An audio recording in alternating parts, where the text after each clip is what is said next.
According to the American Center of Addiction, 1 in 5 kids will grow up with an alcoholic parent or guardian. I am 1 in 5. My father being an alcoholic has affected every single aspect of my life. His lifestyle created a chaotic and drama-filled household that negatively impacted my self-image, emotional development, and academic success. Through developing stable relationships with caring adults and having access to therapy and other mental health resources, I was able to recover from the trauma I endured in my childhood. Although I was fortunate enough to have access to these luxuries, many other kids in similar situations aren't. Most don't have the support or tools to overcome their childhood setbacks and are more likely to be dependent on drugs and alcohol, struggle with mental illness, and drop out of school. By not providing them with resources to get the necessary help, they're being held back and their potential isn't being fully recognized. As I watched my father struggle with addiction, I promised to abstain from drugs and alcohol. By learning effective coping mechanisms and gaining a deep understanding of addiction, it's easy for me to make this choice. However, alcoholism is still considered a generational disease. According to Orlando Recovery, children of addicts are 8 times more likely to develop a dependency on drugs, alcohol, or pornography, and that statistic doubles if the addiction is linked to a same-sex parent. That's 6 million children in America alone, not to mention the countless others in other first world countries. Many times, these children don't have an authoritative figure that exhibits healthy coping mechanisms, and this isn't taught in adolescence.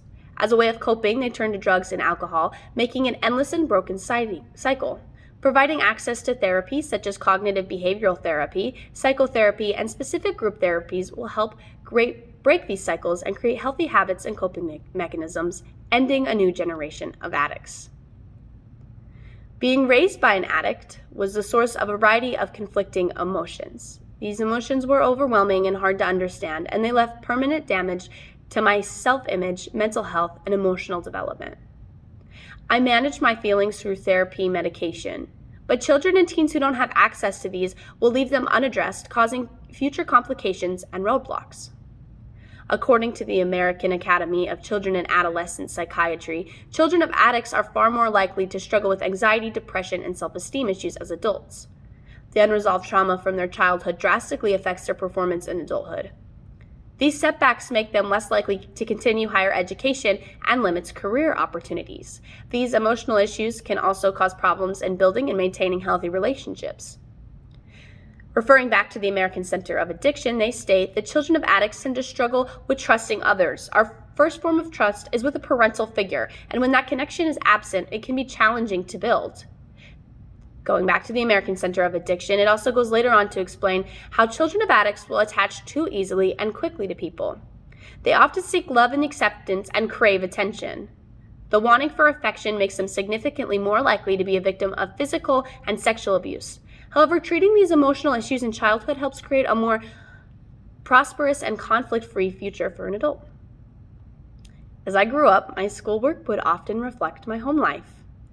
When things were stable at home, I was focused and respectful at school, but when life got chaotic, I would start acting out. I had a difficult time learning to read and doing basic math. As my peers progressed, I struggled because I was so far behind. My confidence suffered because I felt stupid, and I was constantly told I was underperforming. Eventually, I lost interest in school, and it was a fight to get me out the door. Every day, a kicking and screaming fight.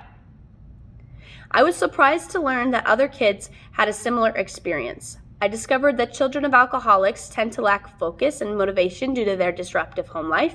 They fall behind in their schoolwork or lose interest altogether, leaving similar emotions and experiences to mine.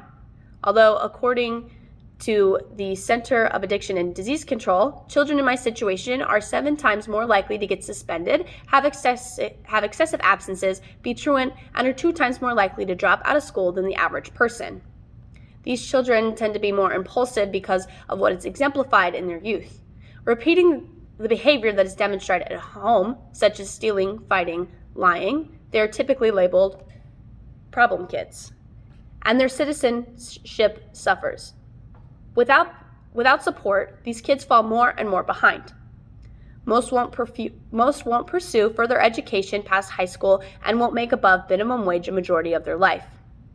According to Massachusetts State Addiction Center, by not advocating for these children, we are putting them at an unfair disadvantage and limiting their future.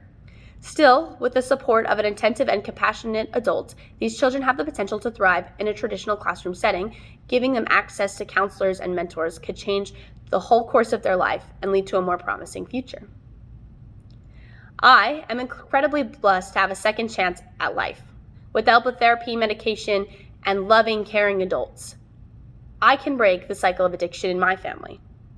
I have a bright future ahead of me and have made my education a top priority. Now that I reflect, I realize the importance of helping those who have a similar experience to mine.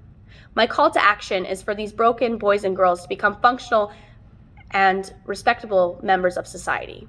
And I believe that providing mental health resources, support, and compassion, we give hope to these overlooked members of the community.